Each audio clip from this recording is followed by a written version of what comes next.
अस्मद्गुरुपरमगुरून् यतिवरपूर्णो शयामुनं रामं पद्माक्षणाथषडजित्सेनेशरमारमापतीन् वन्दे वन्दे बृन्दावनचरं वल्लवीजनवल्लभं जयन्ती सम्भवं धाम वैजयन्ती विभूषणं श्रीमान् वेङ्कटनाथार्य कवितार्किकेसरी वेदान्ताचार्यवर्यो मे सन्निधत्तां सदा हृदि பஞ்சப்பரசமயம் மாற்ற வந்தோன் வாழியே மண்ணுபுகழ் பூதூரான் மனமுகப்போன் வாழியே கஞ்ச திருமங்கை உகக்க வந்தோன் வாழியே கலியனுரை குடிகொண்ட கருத்துடையோன் வாழியே செஞ்சொல் தமிழ் மறைகள் எழிந்துரைப்போன் வாழியே திருமலைமா திருமணியாய் சிறக்க வந்தோன் வாழியே தஞ்சப்பரகதியை தந்தருள்வோன் வாழியே செந்தமிழ்து புல் திருவேங்கடவன் வாழியே வஞ்சப்பரசமயம் மாற்ற வந்தோன் வாழியே.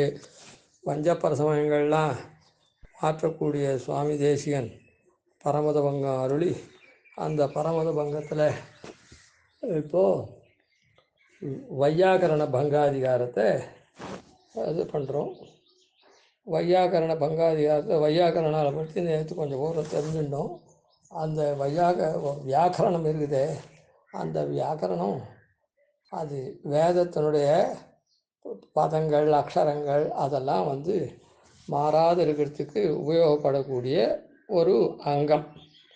வேதத்துக்கு 6 அங்கங்கள். என்ன? கல்பம், வியாக்கரணம், நிருக்தம், சந்தஸ்ஸு, ஜோதிஷம்,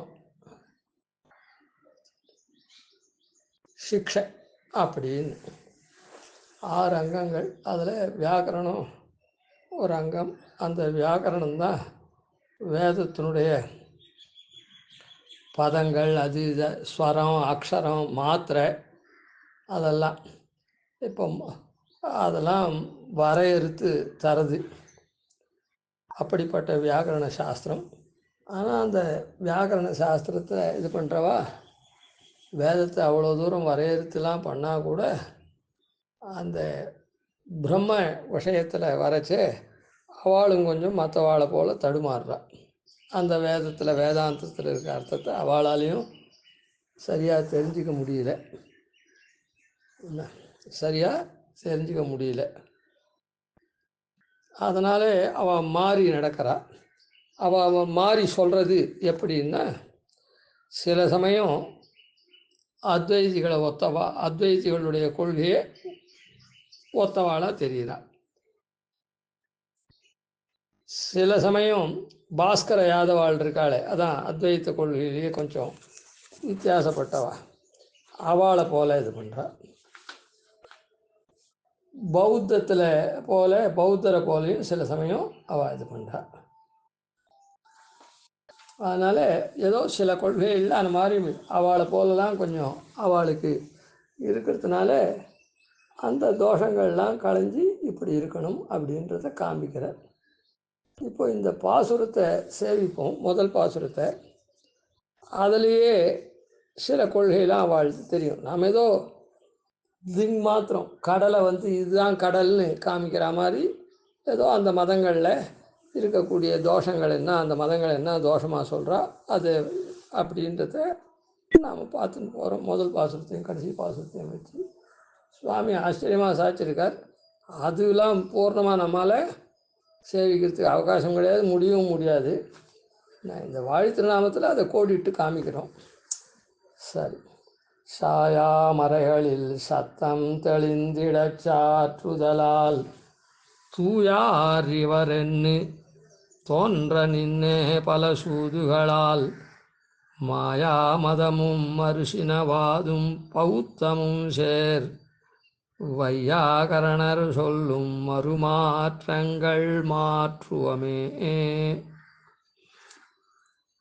அதாவது சாதாரணமாக இதுவரையில் சொன்ன இதெல்லாம் இந்த ஆரம்ப பாசுரத்தில் இன்னார நாமோ கண்டித்தோம், இதுக்கு மேலே இப்படிப்பட்டவாளை கண்டிக்க போகிறோம் அப்படின்னு சொல்லுவார். இதில் அப்படி சொல்லவே இல்லை. ஏன் சொல்லலை அப்படின்னு சொன்னால், இவாக்கு சொன்ன மதங்கள் மொத்தத்தையும் அதாவது லோகாயத்தன மதம் இருக்குது, சார்வாக மதம், அதை தவிர மீதி மதங்கள்லாம் கொஞ்சம் கொஞ்சம் இவாளுக்கு சாயம் இருக்குது. அதாவது பௌத்தத்தில் 4 பேர் இருக்கட்டும், அந்த எதாலும் பௌத்த மதம், ஜைன மதம், அதுக்கப்புறம் அத்வைத மதம், எல்லாத்தையும் தான் மாயா மதம், எல்லாத்தையும் போல இவா இருக்கான்னு அங்கங்கே கண்டிக்கிறதுனால இவாளுடைய முக்கியத்துவம் என்ன அப்படின்றத சொல்லி, இப்படி முக்கியப்பட்டவாள் இந்த மாதிரி அவாவா சாயையில் இவா போயின்ட்டுருக்கா, அவளை ஒத்தவா மாதிரி சொல்லிகிட்டு இருக்கா, அதெல்லாம் தப்புன்றத சொல்கிறேன். மறுமாற்றங்கள் மாற்றுவோமே, அவள் சொல்லக்கூடிய வையாகரண மதத்தில் சொல்லக்கூடிய இதுக்கு மறுமாற்றங்கள், எதிர்வாதங்களை நாம் வையாகரணால் சொல்லப்படக்கூடிய எதிர்வாதம் இருக்குது, வேதாந்தவாதத்துக்கு எதிர்வாதம், அதெல்லாம் மாற்றுவோம் அப்படின்னு சொல்கிறேன். ஷாயா மறைகளில், மறைனா வேதம், அந்த வேதத்தை ஷாயா மறை அப்படின்னு சொல்கிறேன். ஷாயா மறைனா, ஷாயே அப்படின்னா நிழலுக்கும் அர்த்தம், ஷாயான்னா சாய்தல்னு ஒரு அர்த்தம், நேரம் இல்லாத சாய்தல். சரி, ஆனால் சாயறது சாயா அப்படின்றதுனால சாய்தல் இல்லாத ஒரே மாதிரியாக சொல்லக்கூடியதாக அப்படின்னு அர்த்தம். அதாவது ஒரே மாதிரியாக சொல்லக்கூடிய மறை, அதை மாற்றியே சொல்லக்கூடாது, புரியுதா? ஒரே மாதிரி தான் சொல்லணும், எப்படியோ அது தொன்று தொட்டு அப்படியே தான் எல்லாம் சொல்லிடுது. அதுக்கு தான் இந்த அங்கங்கள்லாம் உதவுறது, அது மாறாது இருக்கிறதுக்கு தான். ஷாயா அப்படின்னா கொஞ்சம் கூட தவறாமல் மாறுதல் இல்லாமல், அவன் அந்த பக்கம் சாயிறான் இந்த பக்கம் சாயிறான்னு சொல்கிற போதில் அவன் உண்மை ஸ்வரூபத்தை விட்டுட்டு ஒருத்தர் பக்கம் சாயறான் அப்படின்னு சொல்கிறாள். அந்த மாதிரி அந்த சாய்தல் இல்லாத, கொஞ்சம் கூட தவறு ஏற்படாத உச்சரிக்க வேண்டியதான வேதம். என்னது? ஸ்வரம், அக்ஷரம், மாத்திரை. ஸ்வரம் வேதத்துக்கு ரொம்ப முக்கியம், அக்ஷரம், அந்த அக்ஷரமும் முக்கியம். அதாவது எந்தெந்த எழுத்து இந்தந்த எழுத்து இங்கெங்கேருந்து உச்சரிக்கப்படுறது அப்படின்லாம் இருக்குது. அதாவது தாலுவிலேருந்து, கண்டத்துலேருந்து, ஹிருதயத்துலேருந்து, அப்படிலாம் இந்த காற்று எங்கேருந்துலாம் வருதுன்னு அது மூலமாக தான் சப்தம் வரும். அதனால் அக்ஷரம், அந்த அக்ஷரமும் மாத்திரை இருக்குது. இப்போ வச்சுக்கோங்களேன், அ ஆ அப்படின்னு இருக்குதுன்னா இந்த ஹ்ரஸ்வமாக இருக்கிற ஆ குறிலுக்கு ஒரு மாத்திரை, ஆ அப்படின்ற நெடில் தீர்க்கத்துக்கு 2 மாத்திரை, இப்படிலாம் இருக்குது. அந்த மாதிரி ஸ்வரம் வேதத்தில் பாடம் படிச்சுன்னு போகிற மாதிரி படிச்சுன்னு போகக்கூடாது, அதுக்கு எழுத்துக்கெல்லாம் ஸ்வரம் உண்டு, அந்த ஸ்வரத்தில் தான் சொல்லணும். ஸ்வரித்தம், தீர்க்க ஸ்வரித்தம், அனுதாத்தம் அப்படின்றதெல்லாம் நிறைய இருக்குது. ஸ்வரம், அக்ஷரம், அதுக்கும் மாத்திரை, இதெல்லாம் சாயா தவறாமல் உச்சரிக்க வேண்டியதான மறைகளில், வேதங்களில் உள்ள சப்தம் தெளிந்திடா, அந்த வேதங்களில் இருக்கக்கூடிய சப்தம் தானே, அது சப்த ரூபமான பிரம்மன் தானே வேதம். அதனால் அந்த இப்படி ஸ்வரம், அக்ஷரம், மாத்திரையெல்லாம் கொஞ்சம் கூட வித்தியாசம் மாறாதபடியாக உச்சரிக்க வேண்டிய மறைகளில் அதுலேருந்து சப்தம் ஏற்படுறதோ இல்லை, சத்தம் தெளிந்திடா, அந்த பதங்கள்லாம் நன்னா நமக்கு அர்த்தம் புரியும்படி சாற்றுதலால் வியாக்கரண சாஸ்திரம் ஸ்தாபிக்கிறது. இப்படி தான் இந்த பதத்தை உச்சரிக்கணும், இப்படி தான் இந்த பதத்துக்கு அர்த்தம் சொல்லணும், இப்படி தான் இவ்வளோ மாத்திரையில் தான் இது சொல்லணும் அப்படின்லாம் அந்த சப்தம் நாம் தெளிவாக இருக்கிறதுக்கு, அந்த சப்தத்தை நன்னா புரிஞ்சுக்கிறதுக்கு வியாக்கரண சாஸ்திரம் ஸ்தாபிக்கிறது. அதனால் இந்த வியாக்கரணம் ஒரு அங்கமாக சொல்லியிருக்கு. சரி, சாயாமறைகளில் சத்தம், சத்தம் அப்படின்னு சொன்னால் சப்தம்னு அர்த்தம், சப்தம்னு அர்த்தம்.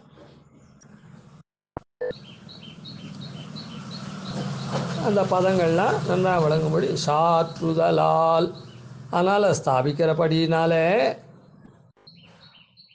தூயார் இவர் என்று, இவர் இருக்காளே இந்த வையாகரணாள், வியாக்கரண சாஸ்திரத்தை இது பண்ணுறவா. தூயார் என நின்றே என்ன தோன்ற நின்னே, தூயார் இவருன்னு தோன்ற நின்னே. வேதத்துக்கு செக்பந்தி போட்டு இந்த அக்ஷரம் இப்படி தான் சொல்லணும், இப்படி இத்தனை மாத்திரை தான் இருக்கணும், இதுக்கு ஸ்வரம் இப்படி தான் இருக்கணும்னு அந்த சப்தத்தினுடைய அர்த்தம் நாம் தெரிஞ்சுக்கிறதுக்காக இவ்வளோ நன்னா அதை விளக்குறாளே, ஸ்தாபிக்கிறாளே. அதனால் நாம் வேதத்தை தப்பாக உச்சரிக்காமல், வேதத்தை தப்பாக அர்த்தம் புரிஞ்சிக்காமல் இருக்கிறதுக்கு இவா எவ்வளோ உபகாரம் பண்ணுறா. அதனால் இவா தூய்மையானவா. ஏன்னா வேதத்தை தப்பாக சொன்னால் அது விபரீத பலனுக்கு போயிடும். அதனால் விபரீதம் பலம் போகாமல் நல்லபடியாக நாம் அதை ஓதுறதுக்கு உண்டான வழிகள்லாம் இவா வரையறுத்திருக்கிறதுனால இவா நமக்கு தூய்மையாக வேதத்தை சொல்கிறதுக்காக இவா நமக்கு உதவரா. அதனால் இவர் தூயார் இவர் என்று தோன்ற நின்னே. இந்த வையாகரணால் இருக்காளே, அவ தூயார் பரிசுத்தர் அப்படின்னு தோன்றும்படியா இருக்கா. அப்படி இருக்க செய்தே தோன்ற நின்னே.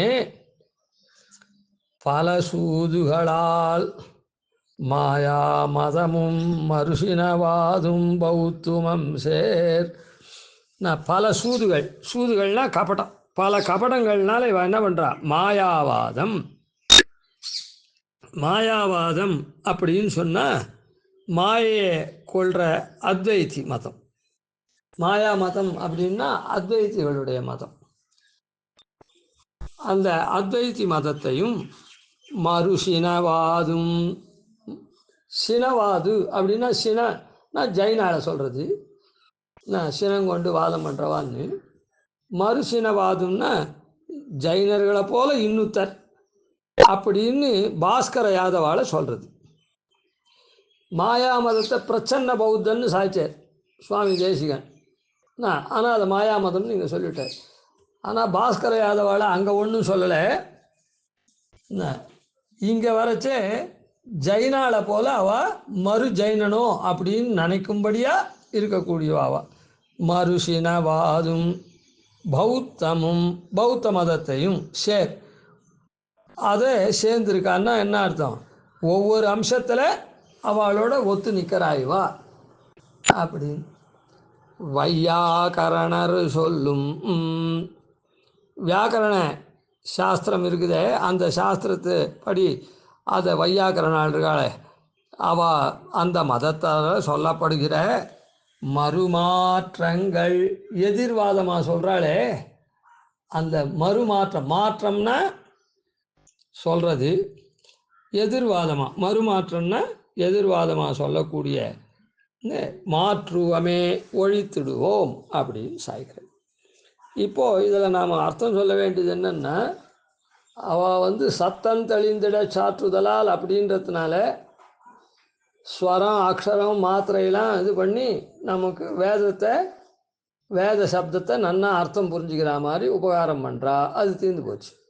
ஆனால் இவள் பல கபட யுக்தியினாலே மாயா மதத்தை ஒத்தவாளா சில அம்சத்தில் இருக்கா, சில அம்சத்தில் மறுசீனவாதம் இன்னொரு ஜெயினன் போல இருக்கானே அந்த பாஸ்கர யாதவ மதத்தை ஒத்தவாளாக இருக்கா. அதுக்கப்புறம் பௌத்த ஒத்தவனாக இருக்கா ஒவ்வொரு அம்சத்தில் அப்படின்னு சொல்கிறேன். அந்த இதெல்லாம் மாற்றுவோம் அப்படின்னு. அது என்னன்னா, அத்வைத்தி என்ன சொல்கிறான்னா, பிரம்மம் ஒன்று தான் சத்தியம், மீதி எல்லாம் பொய்ன்னா நமக்கு பார்க்கப்படுகிற இந்த பிரபஞ்சம் மொத்தம் ஜங்கம ஸ்தாவரமாக இருக்குதோ இல்லை, அந்த பொருளாகிற பிரபஞ்சம் மொத்தம் பொய். பிரபஞ்சம் எப்படி இருக்குது, ஸ்தாவர ஜங்கமாக இருக்குது, நிலையாக இருக்கக்கூடியதா, அதாவது நிலை பெற்று ஒரே இடத்துல இருக்கக்கூடியதாக இருக்குது. ஸ்தாவரமாக அதான் அது ஸ்தாவரம். ஜங்கமம்னா ஒரு இடத்துலேருந்து இன்னொரு இடத்துக்கு போகிறதும் வருதுமாக இருக்கக்கூடிய பொருள்கள். லோகத்தில் ரெண்டு விதமான பொருள். இப்போ மலை இருக்குது, அது ஒரே இடத்துல இருக்கா மாதிரி இருக்குது. மரம் இருக்குது, ஒரே இடத்துல இருக்கா மாதிரி இருக்குது. ஆடு மாடு மனுஷன் அது இதெல்லாம் வெவ்வேறு இடத்துக்கு சஞ்சரிக்கிற மாதிரி இருக்குது. ஆன மாதிரி 2 விதமாக தான் இந்த பிரபஞ்சம் இருக்குது. அதனால் பிரம்மம் ஒன்று தான் சத்தியம், இந்த பிரபஞ்சமெல்லாம் பொய் அப்படின்னு அவள் சொல்கிறாள். அது எப்படி அவள் சொல்கிறா அப்படின்னு சொன்ன, இப்போ இந்த ஆறு அது இது இருக்குது, இல்லை தார் ரோடு கூட இருக்குது. வெயில் காலத்தில் நீங்கள் பார்த்தங்கன்னா அந்த மத்தியானத்தில் நல்ல வெயில் இருக்குச்சே, பார்த்தா தார் ரோட்டில் ரொம்ப தூரத்தில் அதாவது ஜலம் மாதிரி இருக்கும். அதுக்கு கானல் நீர் அப்படின்னு பேர். ஜலம் மாதிரி, அந்த ஜலம் அப்படியே அலை அடிக்கிற மாதிரி அப்படிலாம் இருக்கும். இப்போ தார் ரோட்டை சொன்னேன், அதான் அந்த காலத்தில் நீரினுடைய சம்பந்தமே இல்லாத இருக்கக்கூடிய பாலைவனம் இருக்குதே, அந்த பாலைவனத்தில் நடுப்பகலில் அந்த சூரியன் இருக்கானே, அந்த சூரியனுடைய கிரணம் பரவுறது. அதனால் என்ன ஆகுதுன்னா அங்கே உண்மையில் ஜலமே கிடையாது. ஆனால் அங்கே ஜலம் போலவும் அலைகள் போலவும் கண்ணுக்கு தோன்றுறது. அதுபோல தான் எங்கும் நிறைஞ்சி இருக்கக்கூடிய பிரம்மமாகிற ஒரு வஸ்து தான் இந்த பிரபஞ்சமாக காணப்படுறது அப்படின்னு இவா சொல்கிறா. யார்? அத்வைதிகள். இப்போ இந்த இடத்துல என்னன்னா, இப்போ ஒன்று மற்றொன்றா தோன்றதோ இல்லை, இந்த காணல் தான் இந்த பிரம்மம் இருக்குதே, இந்த பிரம்மம் பிரபஞ்சமாக தோன்றது. வெறும் காற்று தான், வெயில் தான் இருக்குது, ஆனால் அது காணல் நீராக தோன்றுறது. அந்த மாதிரி ஒன்றுமே இல்லாத இருக்குதே, எங்கும் பிரம்மம் நிறைஞ்சிருக்குது. அதனால் அந்த பிரம்மம் மாயினால இந்த மாதிரி தோன்றுறது. காணல் நீர் எப்படி நீர் மாதிரி தோன்றதோ, அது போல் நீரே இல்லாத இடத்துல என்ன இந்த பிரபஞ்சம் கிடையாது, அந்த பிரம்மன் தான் அந்த மாதிரி தோன்றது அப்படின்னு சொல்லி, இந்த மாதிரி ஒரு வஸ்து மற்ற வஸ்துவா எங்கும் பிரம்மம் இருக்குது, அந்த பிரம்மன் தான் இப்படி தோன்றதுன்னு சொல்கிறாளோ இந்த பிரபஞ்சமாக. அதனால் ஒரு வஸ்து மற்றொரு வஸ்துவாக தோன்றது அப்படின்னு சொல்கிறதுக்கு விவர்த்தம் அப்படின்னு சொல்கிறான். விவர்த்தம்ன்ற சொல்கிறா, விவகாரம் பண்ணுறா. அந்த விவர்த்தத்துக்கு என்ன அர்த்தம்னா, ஒரு பொருள் மற்றொரு பொருளாக தோன்றது விவர்த்தம். அதை போல தான் பிரம்மமாகப்பட்டது எங்கேயும் இருக்குது, அது ஒவ்வொரு இடத்துல ஒவ்வொரு மாதிரி தோன்றது. அதுக்கு உதாரணம் காணல் நீர். அந்த இடத்துல வெயிலே தான், ஒன்றும் நீரே கிடையாது, வெறும் பாலைவனம் இருக்குது, பாலைவனமாக மணல் இருக்குது, மேலே சூரியன் நன்னா காஞ்சின்னு இருக்குது. அந்த வெள்ளை அதான் அந்த இதில் அந்த உஷ்ணத்தில் அது நீர் மாதிரி, அது தெரியும், நீர் மாதிரி அலம். எப்படி காணல் நீர் அந்த உஷ்ணத்தில், சூரிய ஒளி உஷ்ணத்தில் பாலைவனத்தில் காணல் நீர் எப்படி தோன்றதோ, அது தான் பிரம்மம் எங்கேயும் பறந்துருக்குது, இந்த பிரபஞ்சமாக தோன்றது அது பொய், பிரம்மம் ஒன்று தான் சத்தியம் அப்படின்னு அவள் சொல்கிறாள்.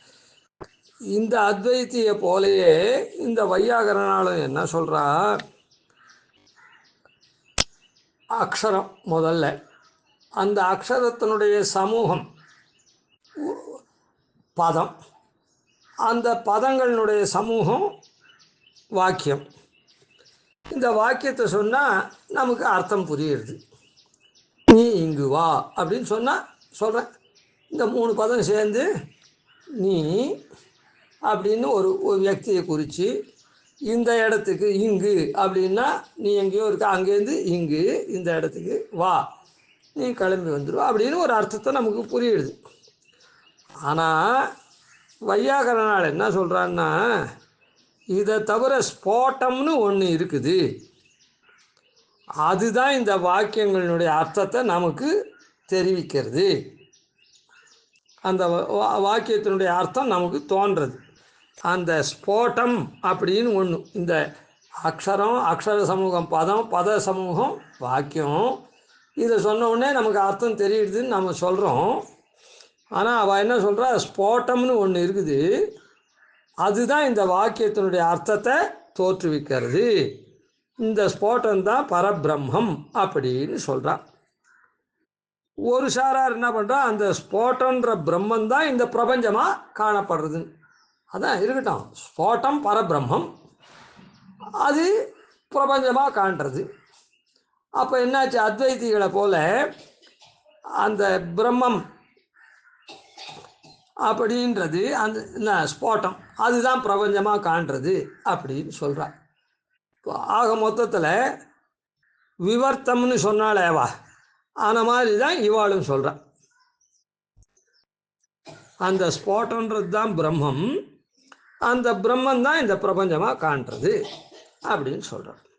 அதனால் அத்வைத்தியம் வையாகரனாலும் இந்த விவர்த்தவாதம் இருக்குதே, பிரபஞ்சம் பிரம்மத்தினுடைய விவர்த்தம். அவள் பிரம்மம் ஞானமயமாக இருக்குது பிரம்மம்னு சொல்கிறா, இவா சப்தமயமாக இருக்குது.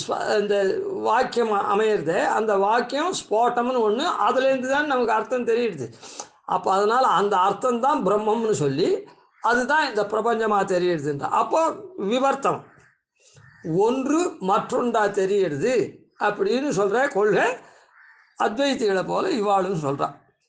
அதனால் அத்வைத்திகளை போல இவாளும் இந்த மாதிரி இருக்கா அப்படின்னு சொல்லப்பட்டது. மேல் மற்ற ரெண்டும் நாளைக்கு செய்யலாம். கவிதார்க்கிக சிம்ஹாய கல்யாண குணசாலினி ஸ்ரீமதே வெங்கடேஷாய வேதாந்த குரவே நமः. ஆதிவன்ஷடோபாதீனி ஜிவர்யான் பஜே நிஷம் ஸ்ரீரங்கபூர்வஷடதித்யதீசானபதாஸ்ரயம் ஸ்ரீவத்சவம்சதிலகம் வந்தே ஸ்ரீகிருஷ்ணதேசிகம்.